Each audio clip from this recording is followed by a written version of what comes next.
Get that? Okay. And we're going to be discussing special districts tonight. It's just a workshop. Interact as openly as you want to.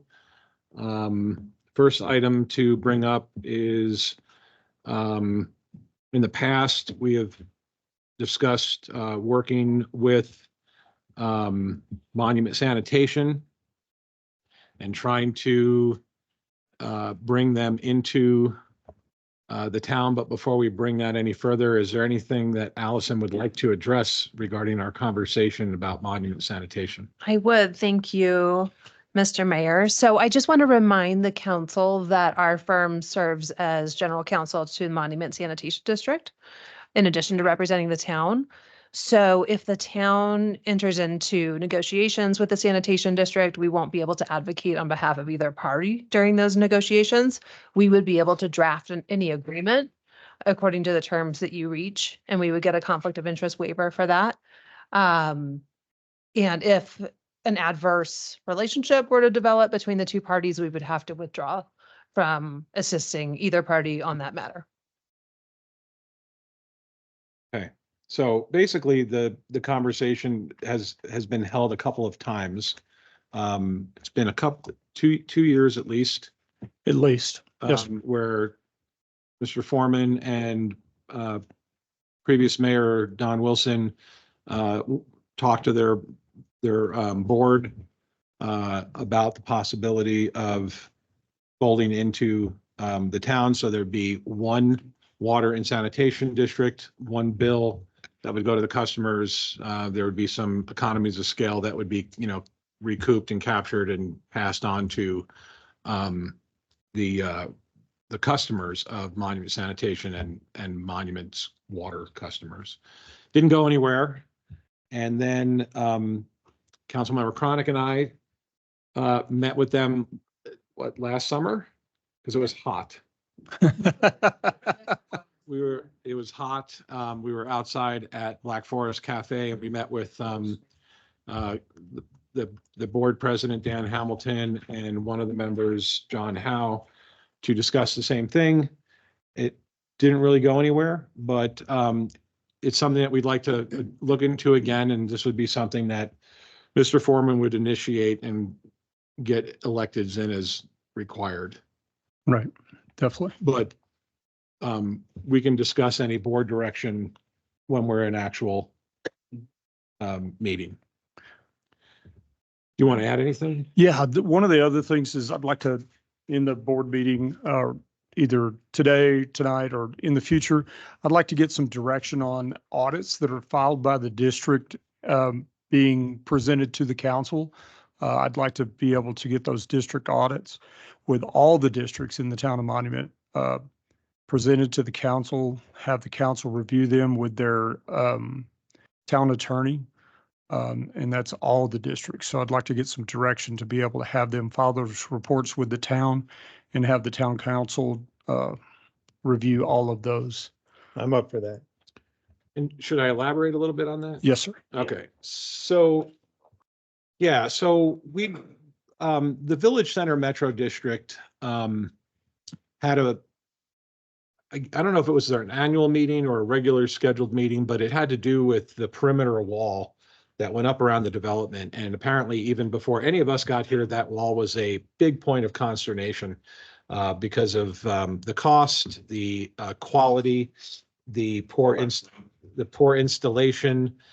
And during the meeting, the board president had informed everybody that the Metro District is $800,000 in debt more so than the original debt that they took out, which meant that they were actually not making the payments for their bonds that they were supposed to.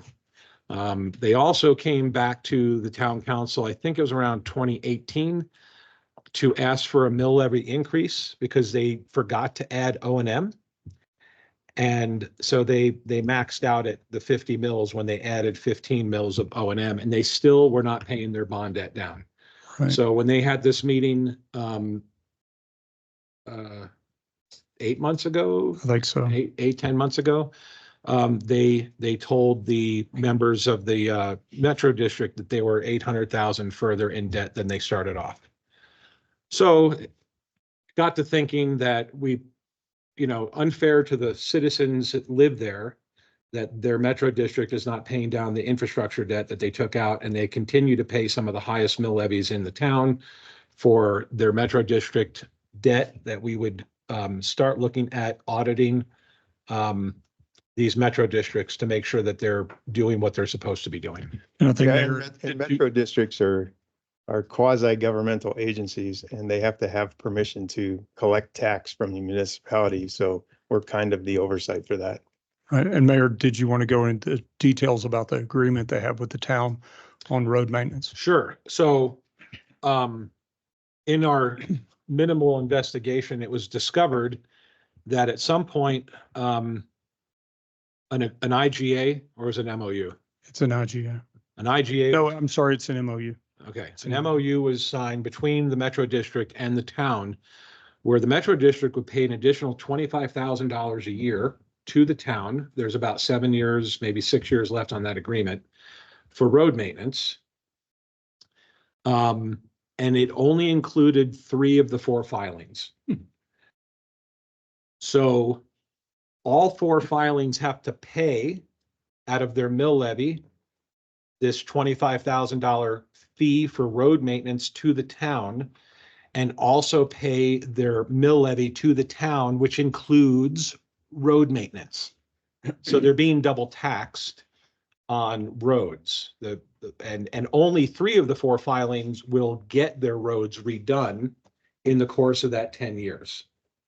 So one of the things that we could do is eliminate the MOU so that the residents of Village Center are not being double taxed for their roads. Because that's essentially what it is. It's a double tax. Yeah, yeah. And it really doesn't affect our budget, but it does affect theirs. Well, given the fact that they're in debt, $800,000 more, that $25,000 per year might help a little bit. Mhm. So it's something that we could, as a council, I don't know that we need their permission to dissolve the MOU. It's them paying the town. It'd be nice to have them agree, but Right. you know, So I'd probably- ask them to agree. I don't think they would not agree. I would ask our attorneys to look at the MOU and the legal language Right. of who, because usually that's in the MOU of who can terminate and under what conditions.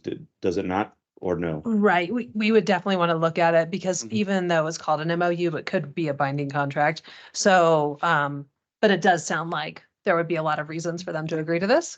But we would want to make sure everybody was on the same page about what was happening. Yeah. So can we talked a lot about a lot of stuff.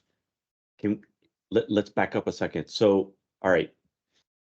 Every special district by rule, if not by law, has to submit an audit by a third party to DOLA, to the Right. state To of the Colorado. state, yes, and we can pull Yeah, those, we and can- if they're not up to date, then we can have our attorneys make a request to provide those Yeah. audit numbers to us. So presumably this third party did an audit and DOLA looked at this audit, but somehow it's gotten through the cracks.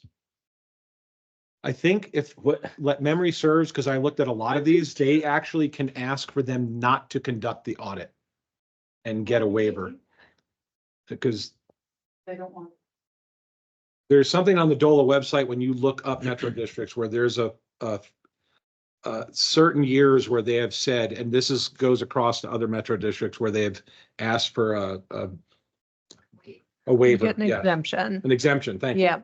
If their revenue is $750,000 or less, they're exempt from the audit requirement. Oh.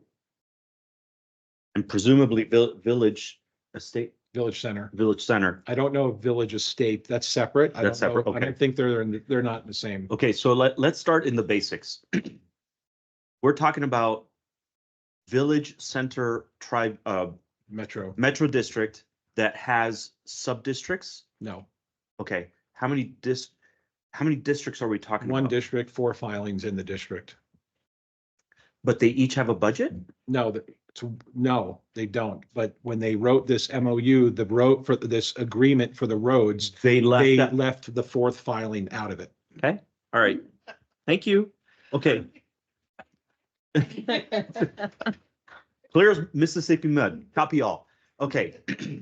So presumably they make less than 750 because, I mean, why wouldn't they? I mean, the 750, is that sales tax, property tax? They don't have a sales tax. It's just Yeah. mill levy. Yeah, that would be their revenue. Does that make sense? I don't know how big this metro district is. 325 homes, give or take, Give or Okay. take. That's a significant mill levy at 50 mills. at 50 Yeah. mills. Okay, It can might we be talk- close. Can we talk about the mills real quick? Sure. Okay, so they got voter approval to go to up to 50 mills.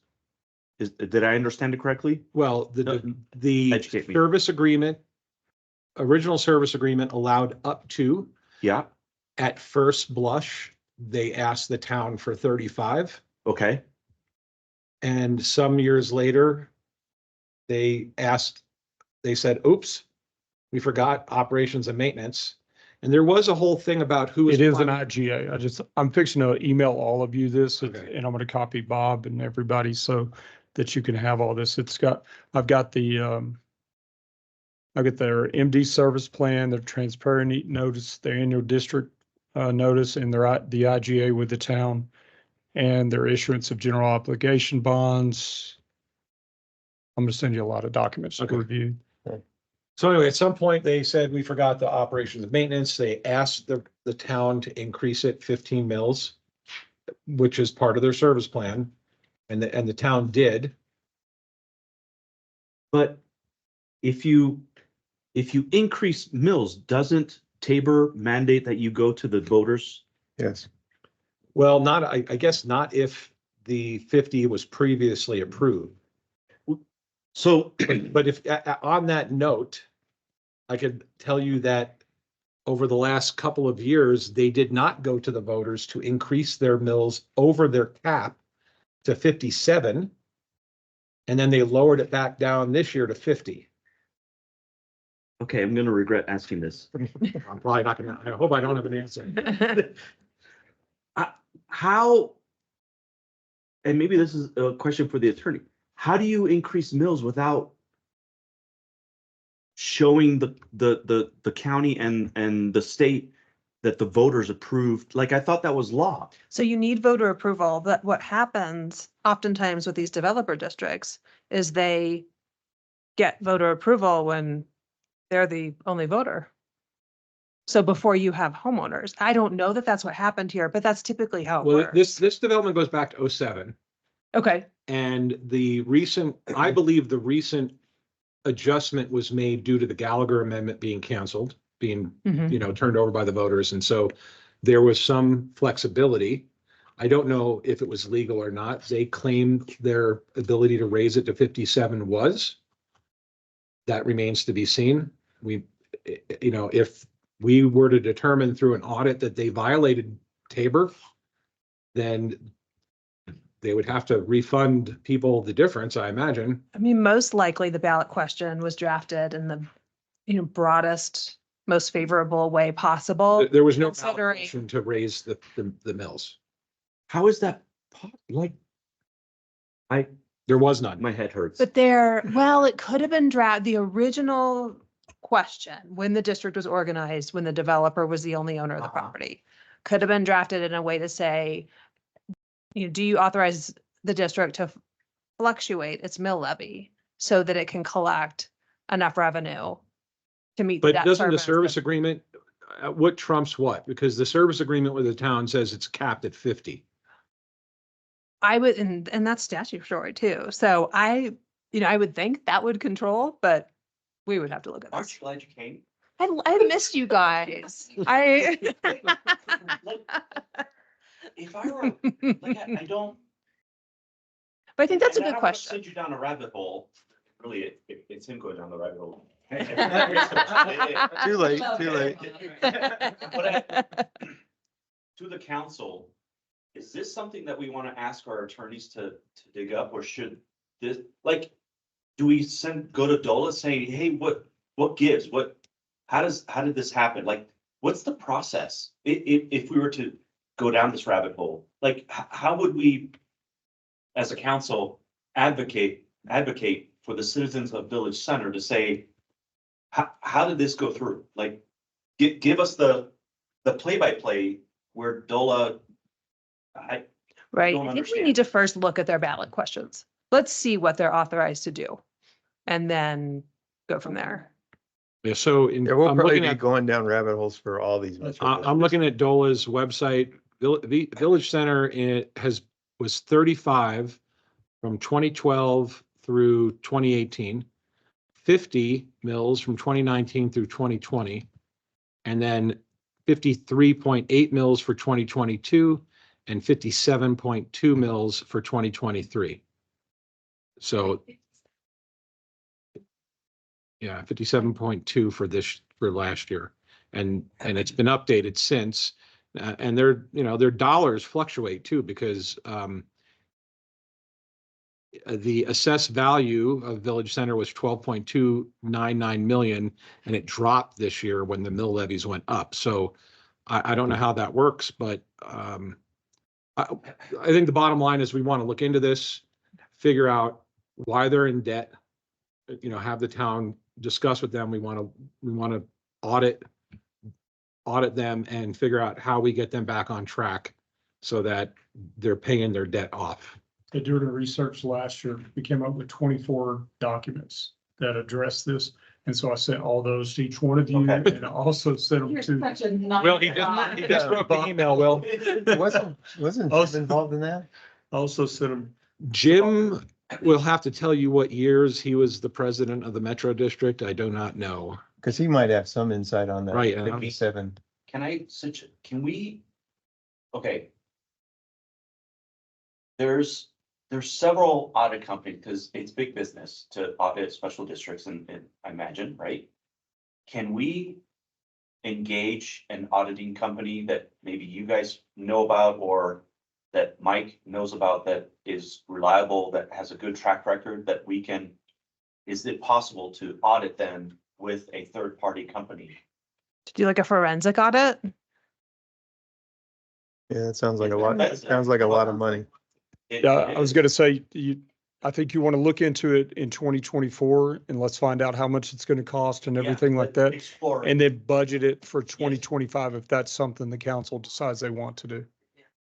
So It will be. also looking, and for Allison, she may know why this would happen, but their annual budget, it does show every year they've had an annual budget published, but it's not always within the year that the budget is for. You're looking for. Did they restate It's the all budget? here. Is that what you're talking about? Could be on the other side of your, where Siobhan is sitting. Oh. Yeah, maybe they stated it at a different time, because they filed their, it looks like they're filing them on time. They're all there. Because you can restate a budget, but you have to, right? You just, Just like we do. yeah, We- just like, Every year in January, we'll file a restated budget for the year previous and our budget for the year Yeah. going forward. but there's always a budget on December 15th, right? That you always have to, January 31st. You have to approve it by December 15th. You have to file it by January 31st. but isn't December 15 when you have to file it the first time for the next year? That it has to be approved by December 15th, Oh, okay, filed by January 31st. okay.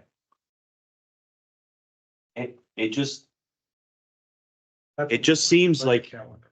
this is, so not all special districts are created equal and not all special districts are buffooneries, but it just seems like, Well, but I think this is one of those examples where a special district may need some help. Right, and that's what I want to try to do is make sure we Yeah. help them because the residents, the percentage of people that showed up is far smaller and for the meeting. Gotcha. Where they disclosed they were in debt and not everybody probably reads the junk that comes in the mail. And I think if we find that we can help them, we should. especially for those people who aren't paying attention. And Councilmember Yes. Fiorito, Town of Monument is a governmental agency, and we're under Title 31. Special districts are under Title Title 32. 32. Yep. And so there is some differences there. Yeah. Yeah. So Uh, filing dates may be different. Okay. But well, and so for, and I was mentioning December 15 because I remember from my Triview days, December 15 was like drop dead day. You had to approve it because then you turn into a pumpkin otherwise. Right. Is Like- that your budget? Yeah, Yeah, sorry. their numbers are nowhere near December. There's only one December 15th date that I could see that's filed. You have to certify your mill levy by December 15th. So that's why it's a drop dead date for a special district, because that's Yeah. their primary source of revenue. Yeah.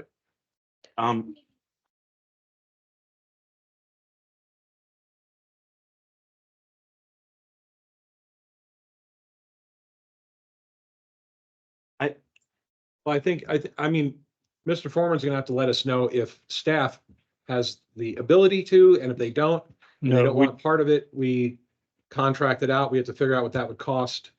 you got to remember we have our own books audited by an outside agency, and we have to change every couple of years and stuff like that. So there's a lot of rules and regulations go into auditing. Nobody on staff would be able to take that on. And honestly, to keep things on the level, I would honestly do a third party, because if we have to make decisions, if we have to make decisions, whatever decisions we have to make, I would prefer to have a third party to say, here's what happened and here's what didn't happen. But in terms of auditing special districts, plural, I would hesitate. I mean, in this case, definitely something needs to happen. But other special districts that are in the town that are doing fine, thinking, The point is that some special districts, we know Monument Sanitation pretty darn well. Their books are audited every year, it's published, you know, you want a copy, not a problem. You know, Trivia's the same, yeah. I'm sure Woodmore is as Their, well. their latest filing shows that they continue to owe the same amount of the original principal, Which one? Village Center, Village Center. Village Center? Yeah. So they're paying, just sent you those. interest. okay, so they're just paying interest. Okay, so, Since 2008. oh dear, Dear. okay. They've not paid a nickel in Yike. principal. So even assuming that the first 10 years you pay interest only, right? So that when you first, still, that's 2018, public math, sorry. I think we're in 2024. I think at some point you're supposed to be paying interest and principal, right? At some point. One would think. So And they're pulling 57 mils. they're back to 50. They're back to 50. Lots of these things don't pay any principal. It's not just this. So they owe 8.235 million. And they still owe 8.235 million. According to their filing that was done on, And this is when interest rates were rock bottom in 18, 19, 17. I mean, I know when I was on Triview board, we refinanced at least once, if not twice, because the interest rates were so low. Well, y'all sold bonds at the same date we sold bonds. I think y'all were one day later than us, so we were at 2.9 and y'all were at 2.99, Yeah. something like that. So and Allison, in 2018, they applied for an exemption from audit. They also applied for an exemption and audit in 2017, 2016, 15, 14, 13, and 12. That, How can you get an exemption from audit for that length of time? like consecutively, that seems like a red flag. I don't, henceforth, the reason why we're bringing this. yeah, no, Okay. And thank you for bringing Someone it. Turn the heat on. Yeah. I know. Yeah. Leave it. I'm burning. So I think, and so Do we do direction in public session or can we do direction here? You can give us direction here. It's not an official action. We could do due diligence on this. If you want us to look at these documents, try to figure out what's going on. What, Okay. And request a report back from them to the full council.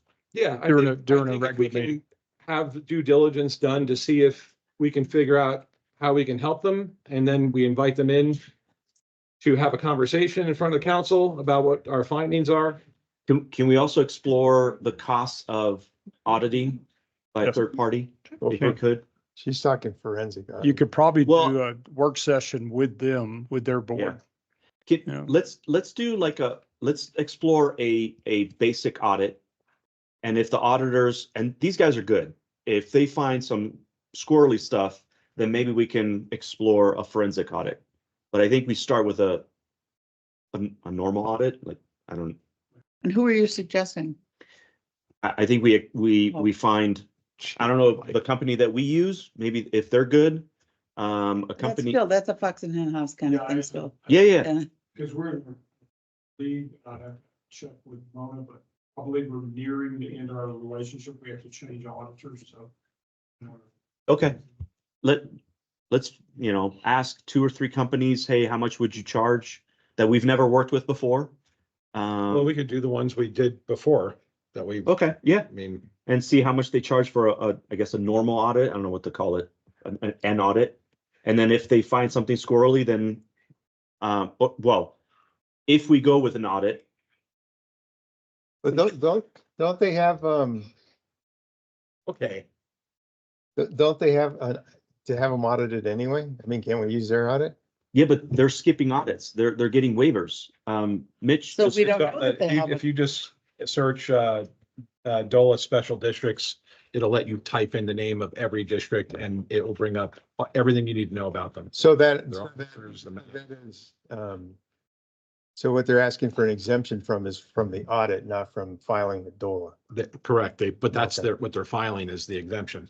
Gotcha. yeah, All right. instead of filing an audit, they're filing for an exemption. And that worries me, that to have that many exemptions in a in a row, row. Right. that concerns me. So I think if we can find a company that would be willing to audit Village Center, and then, or how much it would cost, and then we can decide if we want to go through with it. Yeah. And then if we go through with it and they find something squirrely, then we can talk about a forensic audit or Unless need a, unless you don't need a forensic audit. yeah, I'm just, yeah, if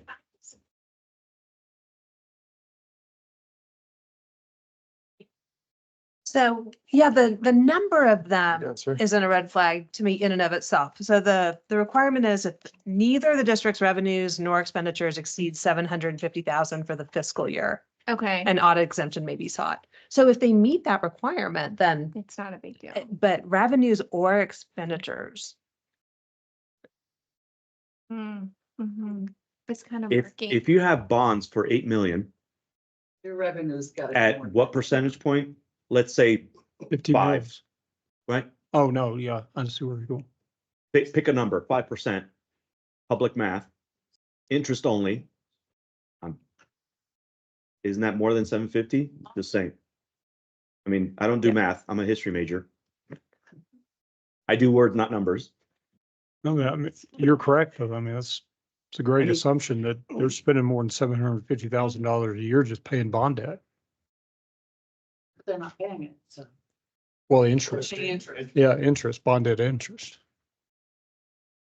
Okay, so the direction is to do a fact finding or due diligence, and if there's no other things to discuss about this matter, then we can close or we can wait for Mr. Kimple. No, I just want to make sure, like, I'm all for the forensic audit and everything else.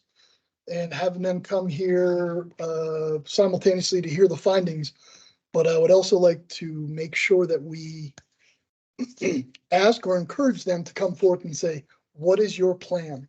What do you have in place right now? Because we're talking about helping them. That's fair. yeah. But we need to know, are they aware how bad it is? Oh, they're aware. And then number two is, what is your current plan?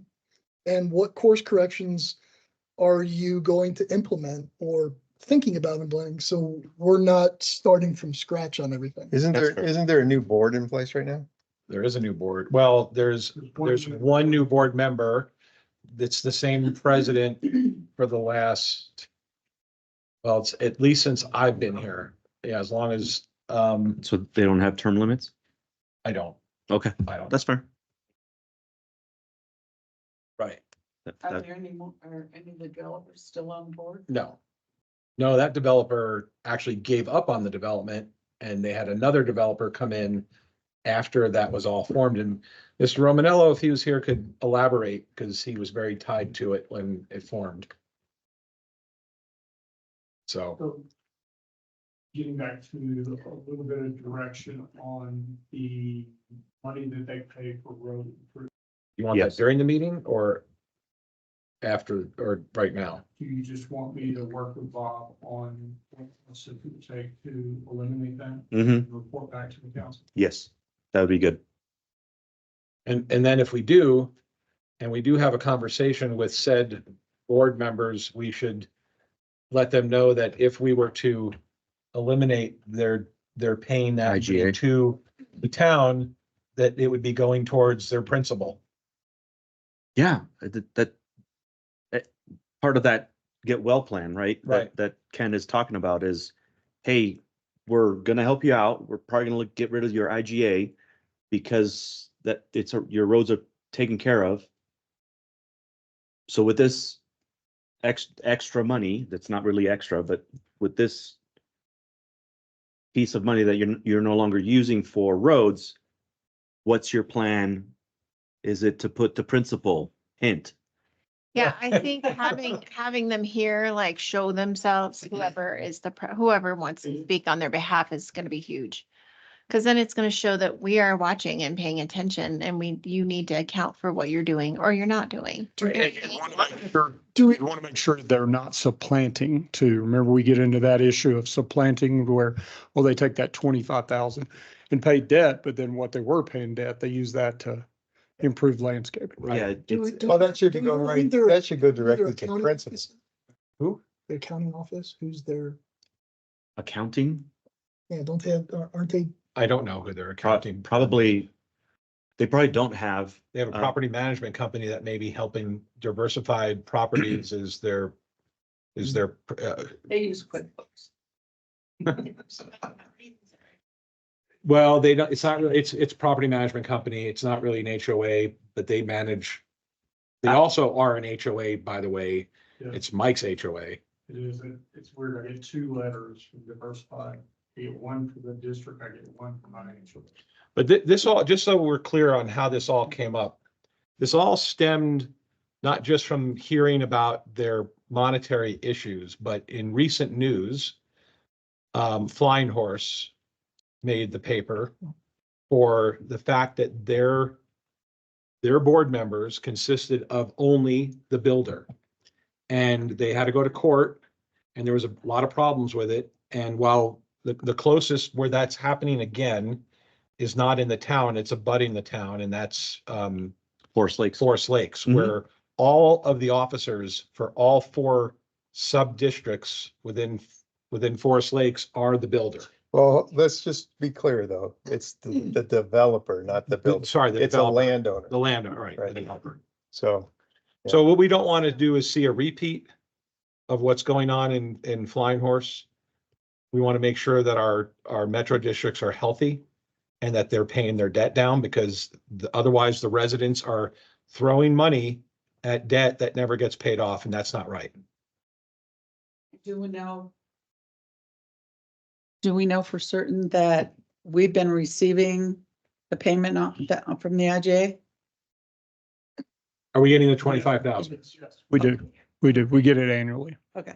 All right, so if there's nothing else, we'll close the work session and come back in 24 minutes. so this was specific to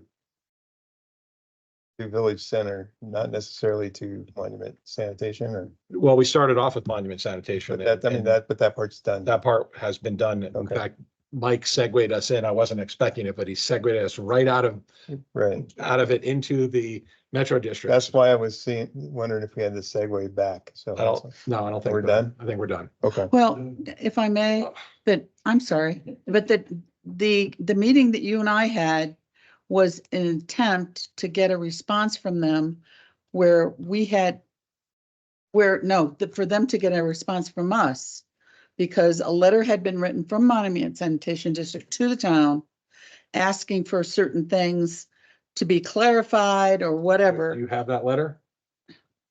Okay, so we'll have to bring it to the council, maybe just scan and email it so they can all see it. And Is that really ultimately the resistance to coming into the town It's is? a very long story. It's a Okay, lot of history from 100 years ago. And okay, because John Howe was on it, and John, if you're watching 100 years ago, when you were a child, like he was a child. okay. I'm happy to go into it, but I don't think it's relevant. I Yeah. think the letter speaks for itself. Okay. Okay. Okay, now we're done.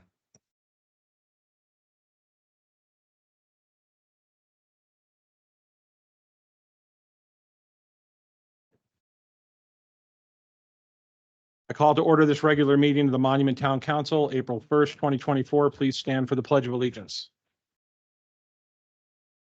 Pledge allegiance to the flag of the United States of America and to the republic for which it stands, one nation, under God, indivisible, with liberty and justice for all.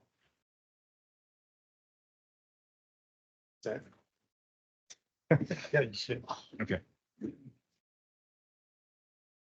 We have here a motion to adjourn? Oh, Motion to adjourn. April 1st. Second. April Fool.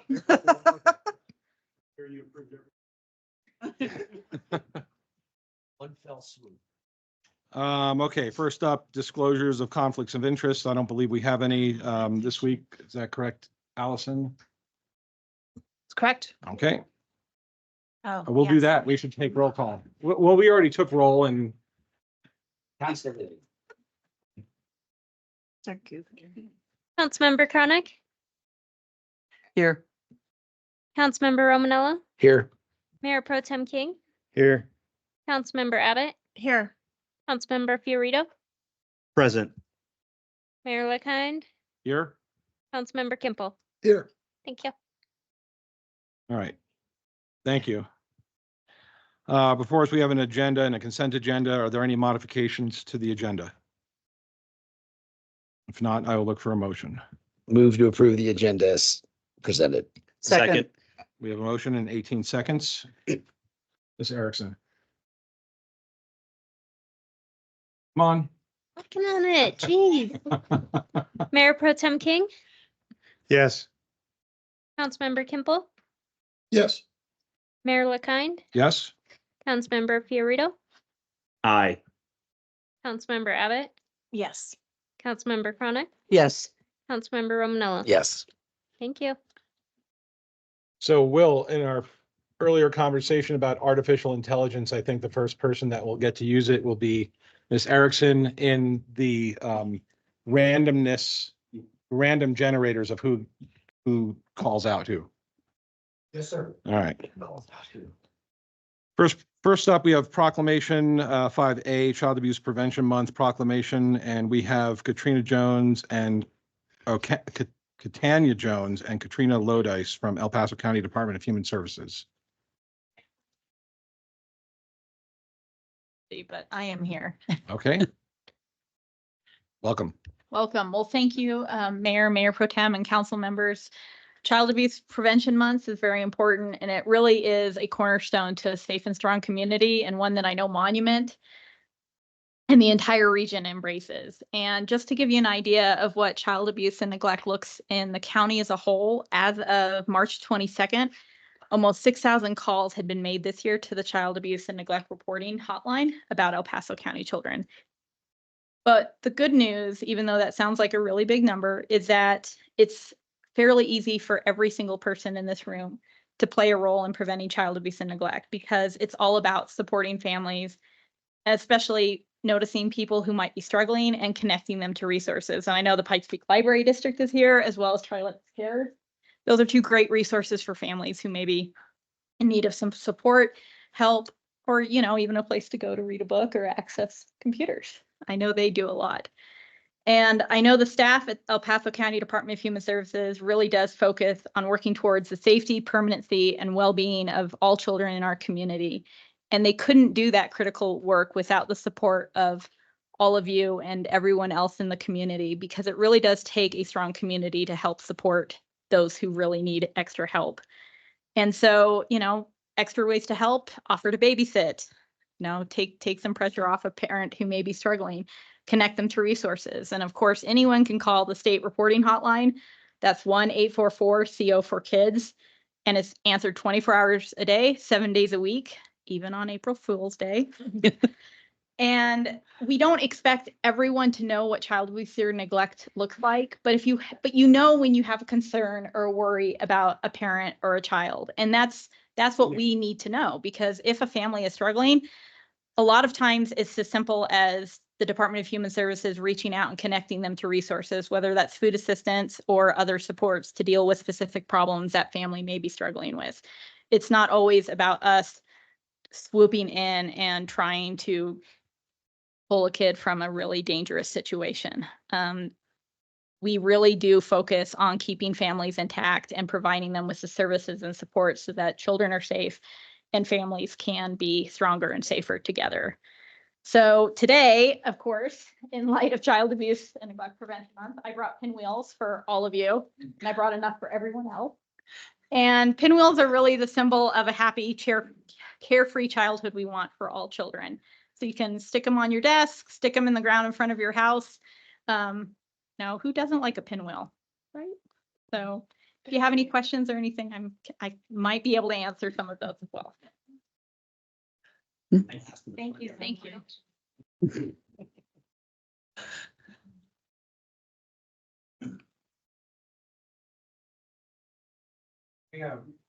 We have something that we will read. We will read the proclamation. Councilmember Fiorito, is it you? Oh, Lyons, Councilmember Chronic. Proclamation recognizing Child Abuse Prevention Month. Whereas finding solutions for child abuse and neglect, a serious problem affecting every segment of our community, requires input and action from everyone, because the well-being of our children today will shape the future of Colorado and our community.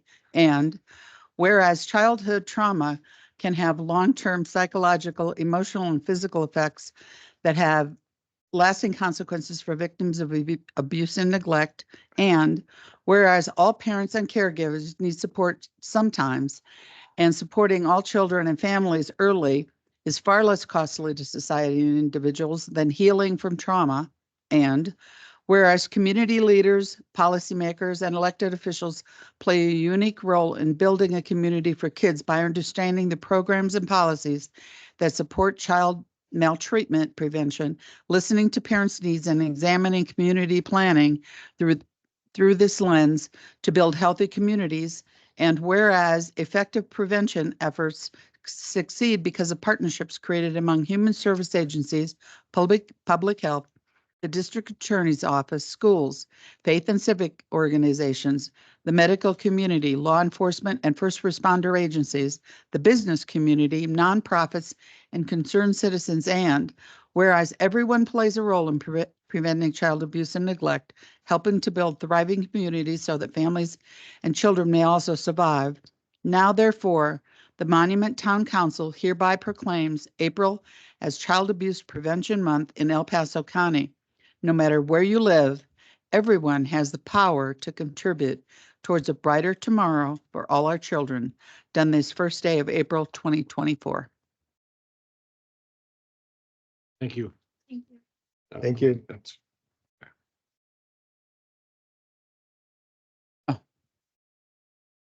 Okay, next up, we have proclamation for National Library Week.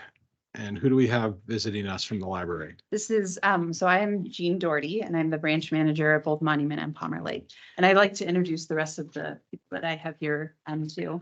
So I have Julie Smythe. She is the Board of Trustees member. I have, Tana Shainitsa Krebs, who is the CEO and Chief Librarian of the library. And then Randy Green, who is the Chief Financial Officer. So those are the other people that I You have. brought the power group. So thank you very much for reading the proclamation. I did also bring, so we normally, kids, when they visit the library, we have a scavenger hunt in the kids area. If they find all the little items that are scattered throughout, they get to pick out a duck. So they're little tiny ducks that I will pass around and you guys can take a duck or two if you would like. You want a duck? Want a duck? My kids love this, Quack, quack. this part. I Okay. did find this for spring, so. So And you I'm get happy to the answer blue any one and the questions pink you one. have. Oh, no. Well, Okay. I would love to ask the question about if the library is going to be considering maybe a move within Monument in the near future. I would love that too. We have not yet found the right place or building to move into. But yes, we actually have a great need for a much larger building. And I think Tiana can speak more. Thank you very much, Mayor, for the question. We do understand that we would like to expand our monument library. Right now, we are working on our facilities master plan. So, and our hope is that it will be finalized in July. So we will be very happy to share the results with our community. But also, as you may know, that we do have limited funds. And of course, it also contributes in our services and library branches. But we're open to have conversations with Monument City and with you and any other interested citizens, how we can make it happen together, because we cannot do it without your assistance. Excellent. And the town of Monument and a developer and the library district are going to be having those discussions. That's great to hear. And we need you to assign a council member to help us with that. Count me in. You want it? Fine. So you've got enough on your plate apparently, so. All right, fine, whatever. And I believe we started like conversations like you mentioned. Yes, ma'am, we have. So, yes, we are email. So yes, but thank you for the question. And again, thank you so very much for your support. I know it's been a topic since even before the possibility of a developer. There's been, online people saying they would like to see a refreshed library. And I think the only time I've been in was after somebody came there to what was that group? First, The YouTube group. Oh, yeah. First Amendment auditors. Yes, Mhm. I wanted to see what why they were ruffling feathers, and I watched the video and certainly appreciate the professionalism that your library staff showed in that video. Thank you. Thank you And I very will much. tell that to the staff too. Please do. I know my staff would love to have a larger location. We're on top of each other. I would love to have those expectations. Yeah, and so we're very excited that we're going to have our facilities master plan. Last time PPLD had a facilities master plan, I believe it was in 1983. So, Oh. yeah, we I don't found feel that in so our bad now. archives.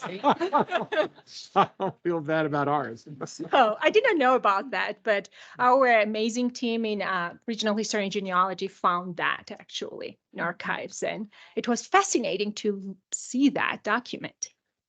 Yeah, Well, it's probably time for a refresh. right. All right, well, thank you, Councilmember Fiorito. We'll read off the All right. proclamation.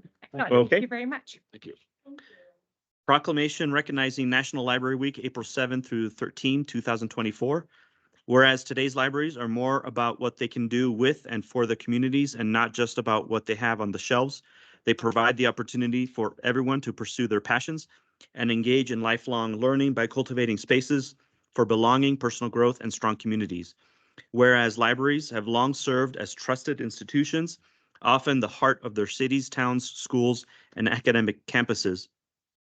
Whereas libraries play a critical role in the economic vitality of communities by providing internet and technology access, literacy skills, and support for job seekers, small businesses, and entrepreneurs.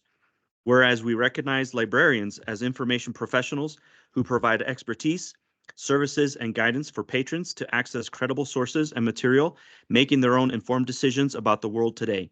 Whereas libraries provide access to and display a wide range of information and ideas for all.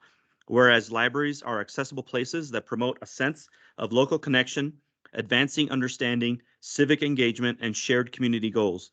Whereas in a continued effort to build strong communities, Pikes Peak Library District serves a population of nearly 740,000 people via 16 facilities, mobile library services, and a large online hub of resources. In 2023, residents accessed 6.8 million electronic and physical materials from PPLD that connected El Paso County residents with information and resources to enhance their quality of life. Whereas we celebrate April 9th as Library Workers' Day to recognize the immeasurable contributions made by library workers, April 10th as National Outreach Day, showing library services are not limited to their physical location, and April 11th as Take Action for Libraries Day, encouraging community support for libraries. Now therefore be it resolved that the Town of Monument City Council members proclaim National Library Week, April 7 to 13, 2024 in Monument, Colorado. During this week, Pikes Peak Library District invites all residents to visit their local library and to join them at any of the 8 open houses that will take place the week of April 7th to 13 throughout the library district. Because of you, libraries transform lives and communities. Done this first day of April 2024. And I would highly encourage you to come to our Monuments Open House, which is Tuesday, April 8th. We're going to have special activities for kids and adults. There's a scavenger hunt in which you can win a $100 gift card to Dave & Buster's, and also some other activities going on. Especially, we are going to do an activity where it's called Behind the Book Drop, where you can see basically where we process library materials, and you can help us do that. See how small our back room is. So I would highly encourage you to attend that event because we've been planning a lot for it. It'll be a nice event for all ages. What time is that at? It's from 6 to 8. Thank you for. Is it on Tuesday the 9th or Monday the 8th? Oh, I apologize. It's Tuesday the 9th. Okay. Tuesday the 9th. Tuesday the 9th, 6 to 8. 6 to 8. Yes. Okay. Thank you for sharing that with us. Yeah, and thank you for allowing me to come in front of you. But before we Thank move you. on, there was one other proclamation I just want to mention. This past Friday the 29th, I was invited to read off a proclamation for National Vietnam War Veterans Day. It was put on by a nonprofit called Project Healing Waters. They work with a lot of PTSD, veterans with PTSD and physical ailments, and teach them how to fly fish. It is quite an amazing group. They're well-funded, they're national, and they teach them in school gymnasiums how to begin with casting days and how to bait and do their lure, how to create lures. In fact, they have one veteran, that's all he does. He gets up at 2 o'clock in the morning, I heard, and he just creates lures for fly fishing. It keeps him focused. And it was down at the park, and it was sort of last minute. In fact, it came in after the last meeting. But it was a really cool event, and there was quite a few participants there. So I asked them next year to let us know before, so that anybody else who wants to go should be able to show up. Yeah, there was another. Oh, were you at that one? You're probably going, where's the mayor? Because they gave me crap for not showing up to their event. Oh. All right, next up, ordinances. We've got a couple public hearings. Ordinance 8, 2024, an ordinance approving the Mountain View Electric Association utility easement agreement on Gold Canyon Road. Mr. Foreman? Yes, MVA requires an easement from the Town of Monument for transmission lines / fiber optic cables. In your packet is ordinance number 08, 2024. I'm sure you've all reviewed it. A permanent easement containing 0.053 acres, more or less, being a portion of Track B Village Center at Woodmore, filing number 3A, as depicted in the office of El Paso County. You want me to continue? You want me to read the whole thing? That was April. That was an April Fool's joke. I don't think it's required for me to read No, you don't have to, you don't have to. entire easement. Yeah, just give us the 30,000 foot. Yeah, so they need 0.053 acres of land from us. It's 2,308 square feet for a easement for a utility line. Is That's all this, is this, in addition to the shifting that's going on with utilities for the 105 project? Is that? what Yes, this is for? this is on our property, not on 105. Right, Yep, our existing property on Gold Canyon that we already own. okay. Yep. This is a public hearing item, so, we will open this up for the public. Is there anybody in the public here that would like to speak for or against this ordinance? No? Anybody online, Will? I see no one online, Mayor. Okay, so we will bring this back to the council for discussion or, One thing I did leave out, we are getting $10 for this easement. oh. I'm a shrewd negotiator.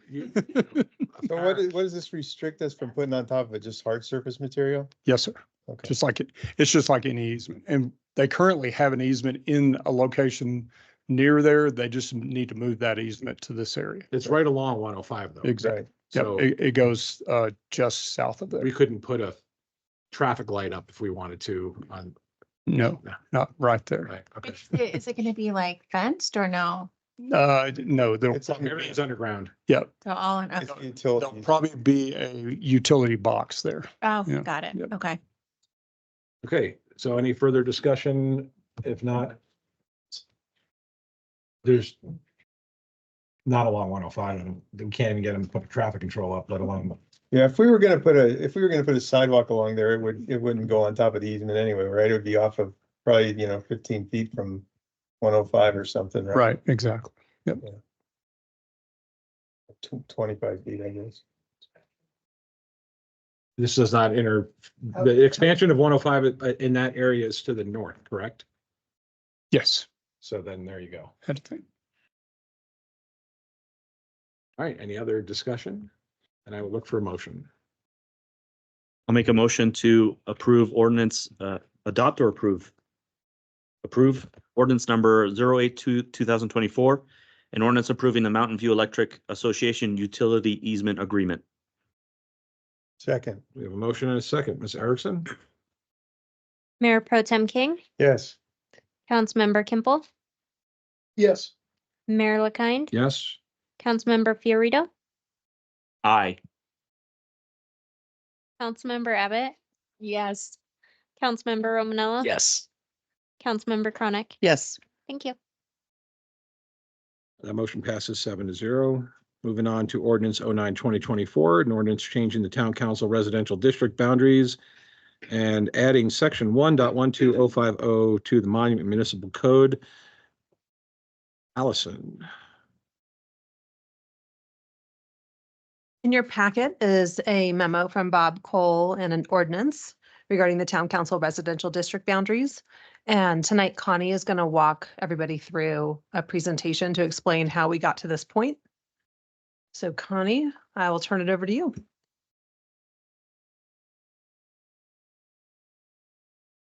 Can everybody hear me? Good. Good evening, Mayor and council members. Go through, I think you guys just go through this. So mapping the residential districts without the town. So in the town's charter, it is required that there are 2 residential districts that show the council districts for electing council members from the 2 districts. And these boundaries are set up by ordinance. These changes can be changed by ordinance again and has to be done 180 days prior to upcoming elections. So that's coming up pretty soon. That's why we're here. When changing these, that does not disqualify any of the current council members and for the rest of their term. So the Council District Advisory Committee was created back in December to help us understand the data and help establish the current population and to help redistrict these committees. That committee is made up of the town manager, 2 council members, 2 residents, and 2 planning commission members. The committee set up a schedule, and today, April 1st, we're presenting to the council to hopefully come to an ordinance with this. If you guys have questions and you do more research, we do have time built into the schedule to be able to do this before the 180 days before the election coming up in May. Principles for following the council districts, for setting council districts: 1 person, 1 vote. It's set up by the 14th Amendment from the US Constitution. This is saying that, that both districts, the districts need to be as close to the same population as possible. So we're looking at the population, not just the number of voters in that area. The 14th Amendment also outlines that there has to be racial equality between the 2 districts, between any of the districts. And this is looking at minority voting districts and making sure that there's no fragmenting or splitting up the minority races in that area. The districts need to be compact, they need to be continuous, and we also need to consider other communities of interest for the area. So that could be the geography, demographics, ethnicity, culture, social economic statuses, water issues, transportation. There's a whole list. Is there anything? Okay. So to go through to establish the population, we already had the 2020 census from the US Census Bureau. But as we all know, a lot of growth has happened since 2020 for the town. So we had the committee outlined a method for figuring out an estimate population for November 2024. It starts with the blue boxes, which is the US Census Bureau's 2020 census data. 10,539 people in the town at that point. That's just a snapshot of the population as April 1st, 2020. Then the orange boxes, we pulled in the building permits that have been done since 2020 up till late February and multiply that by people per residence. That ended up being 2,555 people. That the building permits did not consider, it only looked at only a building itself. It didn't consider apartment units or senior living centers. We have a couple of those in town. So from that and doing some research there, it was established that 1,273 residents are in the 2 apartment complexes that are being wrapped up in construction before November 2024. So that came with a total of 14,367 people. It's the estimate population as of November 2024. Now I'm going to do a quick dive, hopefully into a little more detail about each one of these. Then we'll pull up the maps and wrap this up. So the US Census Bureau, it was conducted I'm going a little fast here. The US Census Bureau does a census every 10 years. I'm sure many of you remember filling out back 2020. They ask about age, sex, race, Hispanic origin, owner or rental status for each person living in the USA and the territories. The smallest geographic unit that the Census Bureau comes down to is census block level. So as I'll pull all that data and pull it into a map and understand exactly where the population is and how many people inside the town as of April of 2020. The building permits, we all get building permits from the Plan Department and the PPRBD. And we went back to early 2020 up till late February. And we got those building permits and then multiplied those permits by 2.78 people per residential unit. Since late February, I did pull a few more building permits. There's only 6 additional ones, which when you do the math, 2.78 times 6 building permits is 17 people, which is 0.12% of the town's population. So the lawyer and Bob and I and the committee decided it wasn't necessary to go back and redo all the math and make all the new maps. And then here's a map showing where the building permits are since 2020 up to late February.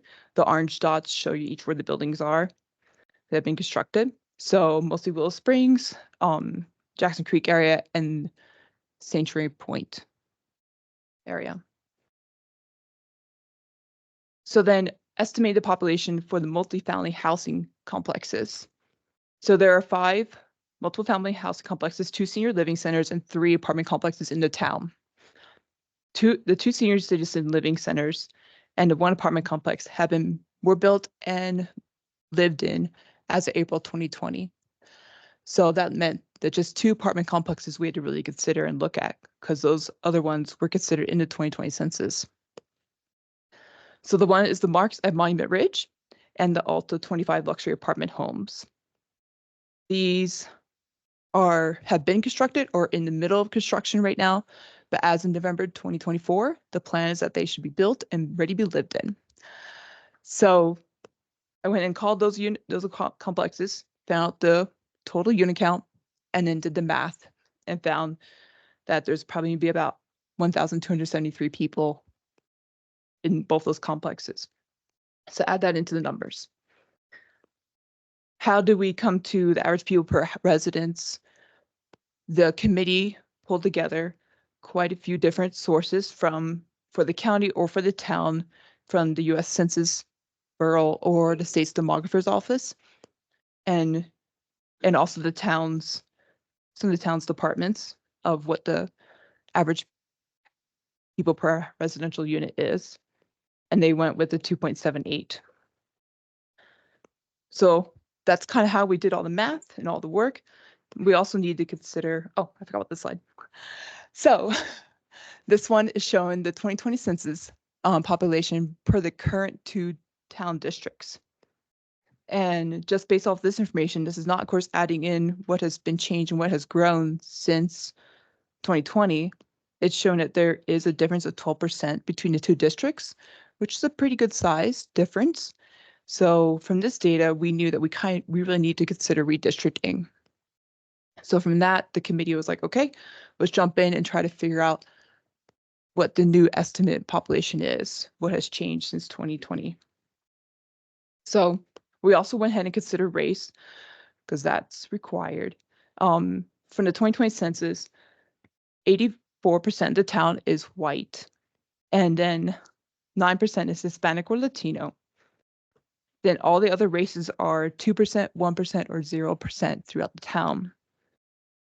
So this is really good information to help us understand the racial makeup of the town.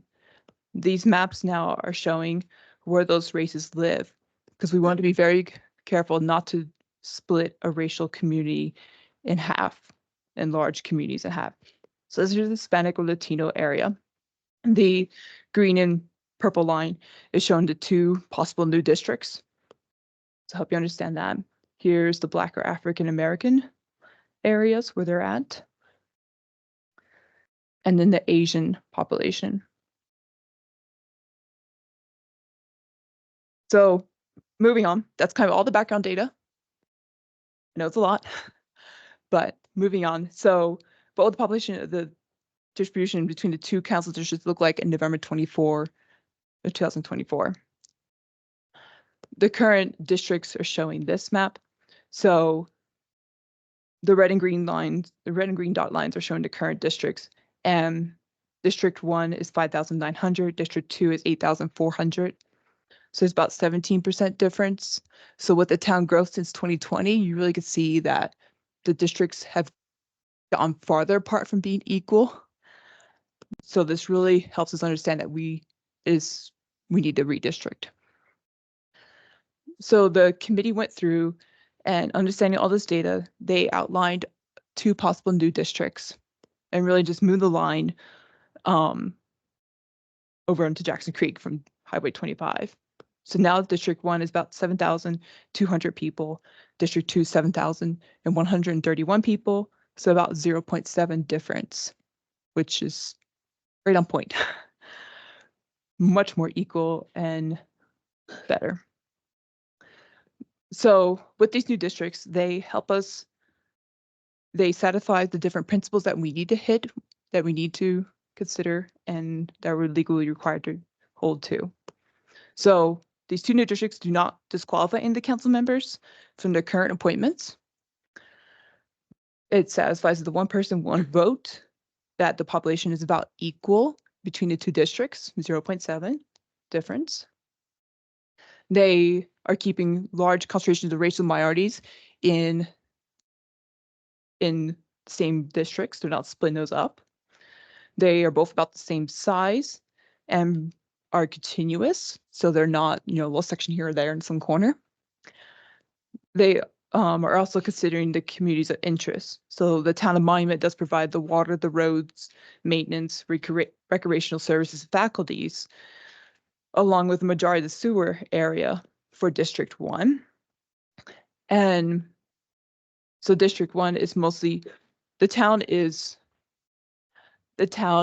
setting the rates and the fees for District 1, while District 2, Triview is taking care of the service areas and the water, the sewer, the roads, the recreation and faculties services. And they're the ones that are setting the rates and fees for that area. Any questions? Thank you for the presentation. Are there any questions or comments from the council? No, this is just very 90% similar to what we saw. I think it's just a rehash for the ordinance, so I get it. I do want to say that and extend a thank you to the commission that went through all the data that was provided. I think given where it came from initially, the 14% down to 0.7% is Great job. unbelievable job. There really can't be anybody who would have a problem with the way this was drawn out, and you did a great job geographically and making sure that all the groups were taken care of and acknowledged in the report. Yeah, and a special thank you to Connie, who is the master of all things maps and gathering data. Amen to that. She sat there and painstakingly figured out this population balance, which was a giant task, and I just want to give her kudos. Good job. Definitely. Great job. Thank you. So this is a public hearing item. I'd like to open it up for comments from those of you who are here. Does anybody here like to make a comment? Randy? We all know where you live. You know how to find me at a shorter place. So my name is Brandy Turner. I am, I guess I still am on the redistricting commission. I was also on the Home Rule Commission, so I felt it was pretty important for me to be on the redistricting commission if I'm asking for the town to do this periodically. Connie did, like everybody already said, an amazing job on helping us to understand population. Like, what is the definition of that? Is that per adult, per human that lives in that household, and how that affects your voting numbers? So I think we took a lot of data that she provided us and that we also brought to the table. I know Steve brought a couple of options for us. I don't think you can get any closer than we got on the percentages, but it shows the amazing growth that our town has had just since the Home Rule Commission created their districts in 2021. So I encourage everybody to vote this ordinance? Resolution, ordinance. But it couldn't be any more perfect. So thank you. Thank you. Thank you. Is there anybody else here in town hall that would like to? Oh, okay, we have a second. Is there anybody online, Will? No one on the line, Mayor. Okay, then I will bring it back to the council for further discussion or motion for this ordinance. The only question I have is, we know because I was on the commission, we know as a commission, we're probably gonna have to revisit this because of the continued growth in the town. What's the process for establishing a timeline for revisiting? The timeline is established per the charter. Per the charter, okay. And that's how this got kicked off. Okay. So my guess is we would probably after this ordinance passes at some point, because we have to get one in, that the commission would be disbanded. Mm-hmm. And then we would look for new people because the council can change. Yep. Planning commission can change, citizens move. Sure. We would look for a new commission in the same amount of time frame before the 2026 election. Okay. It just has to be done 180 days before the Yeah. election. Yep. So that's Okay. the drop dead date. Any other questions? Okay, well, I'm very excited about the fact that this got done and the way it got done, very professional. And so I will make the motion to approve ordinance number 09-2024, an ordinance changing the town council residential district boundaries and adding section 1.12.050 to the Monument Municipal Code. I'll second. We have a motion and a second. Ms. Erickson. Councilmember Fiorito, Aye. Mayor Pro Tem King, Yes. Councilmember Kimple, Yes. Councilmember Romanella. Yes. Councilmember Abbott, Yes. Mayor LaKind, Yes, Councilmember Chronic. Yes. Thank you. that motion passes 7-0. And so I guess the next step is to submit our findings to the county commission or the county clerk and recorder. So they can Exactly. be prepared for the June primaries. Right. And Bob and Laura are going to take care of that. Well, it's for November, but they're gonna still have to input the data. Even though we don't have primaries for the town election, they're still gonna have to get that information put in. Sure. Okay, next up, resolution number 17-2024, resolution amending and restating the town's contract and purchasing policy. Allison, again. There is a memo from Bob in your packet that explains the background here and the changes that he made per the comments that council made previously.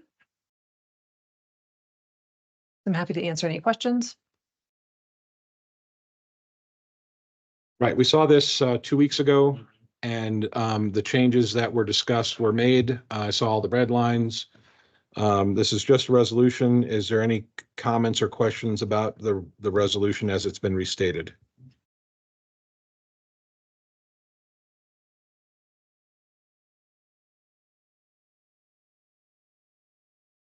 Okay, then I will look for a motion. I'll move to approve resolution number 17-2024, a resolution amending and restating the town's contract and purchasing policy. Second. You have a motion and a second. Ms. Erickson. Councilmember Chronic, Yes. Councilmember Romanella. Yes. Mayor Pro Tem King, Yes. Councilmember Kimple, Yes. Mayor LaKind, Yes, Councilmember Abbott, Yes. Councilmember Fiorito. Aye. Thank you. the motion passes 7-0. Next up, resolution 22-2024. Resolution approving the submission of a grant application to the Department of Local Affairs for microgrids for Community Resilience Program grant for the energy project on town buildings. Madeline. Good evening, Mayor and Council members. You may recall on March 4th, I brought you two other grant applications for this project for energy savings in our buildings. This is a third grant opportunity that we would like to submit a grant application for.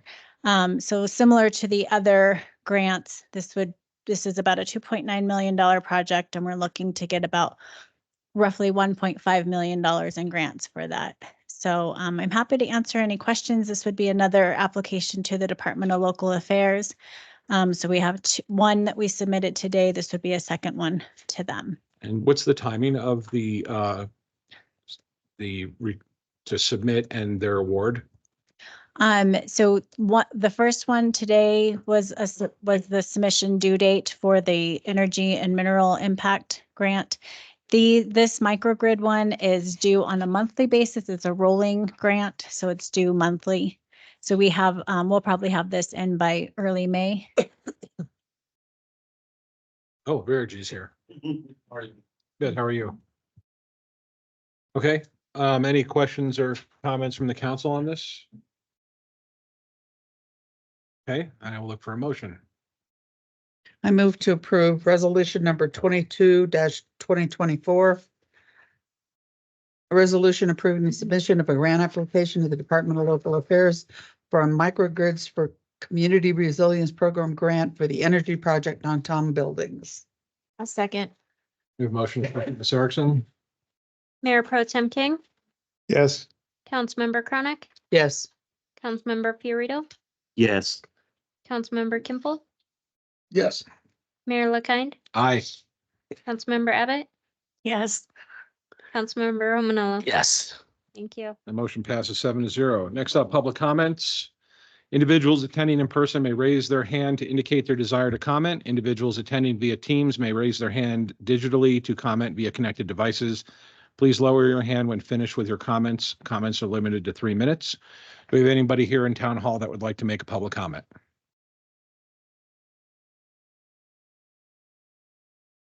Okay, seeing none. Anybody online? Not this time, man. Okay, we will move on from public comment. Do we have any council authorization items?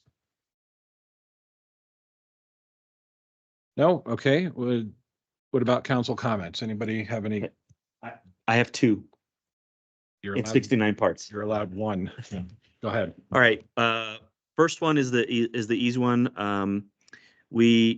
The Art Sites Committee held its little powwow on figuring out the racking and stacking of all of the art pieces. We chose 14. We have 12 stands, so we had two backups, a couple backups. So again, I want to commend Cassie and Madeline for a really awesome run program this year yet again. I want to commend all the artists that submitted submissions, if you will. They were some of the better ones I've seen in the last couple of years. They were awesome.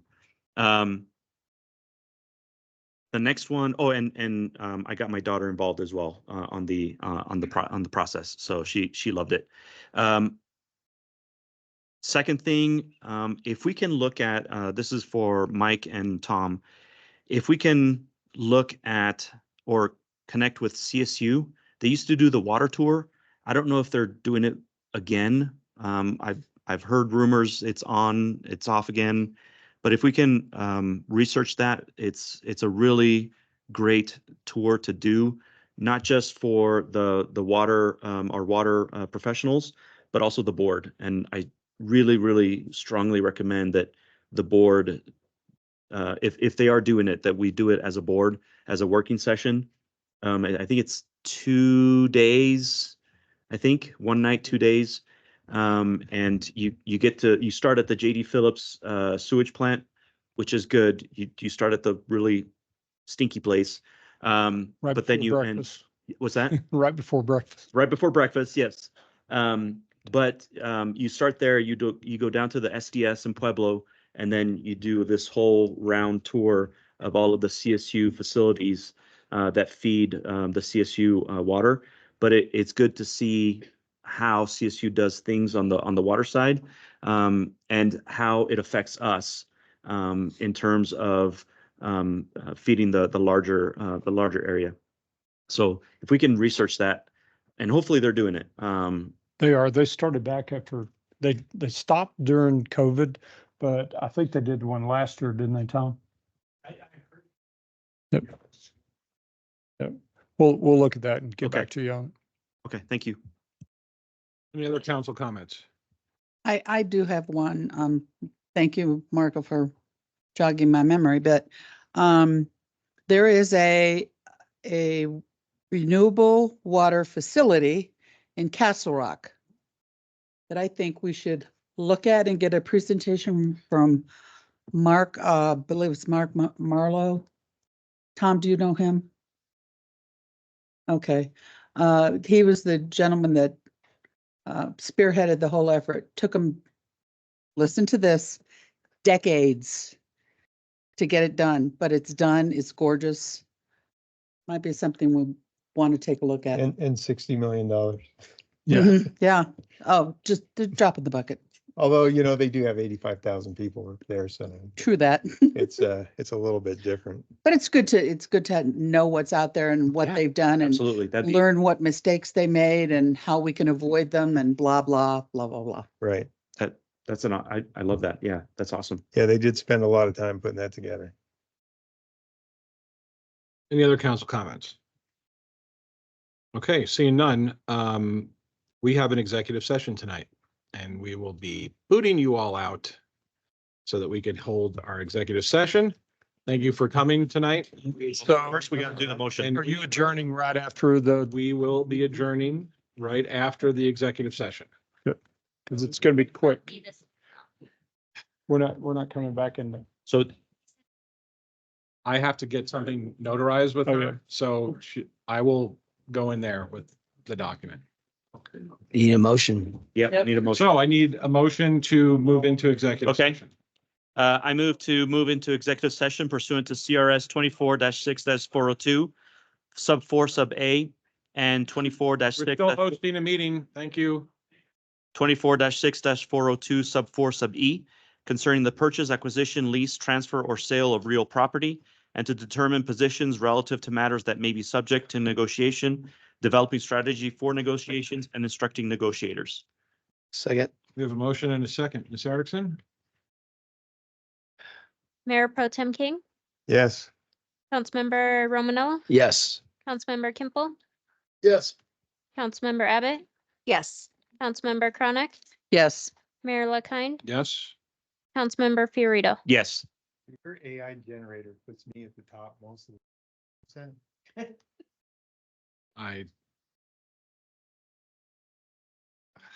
That motion passes 7-0. We're moving into executive session as soon as the council chambers are clear.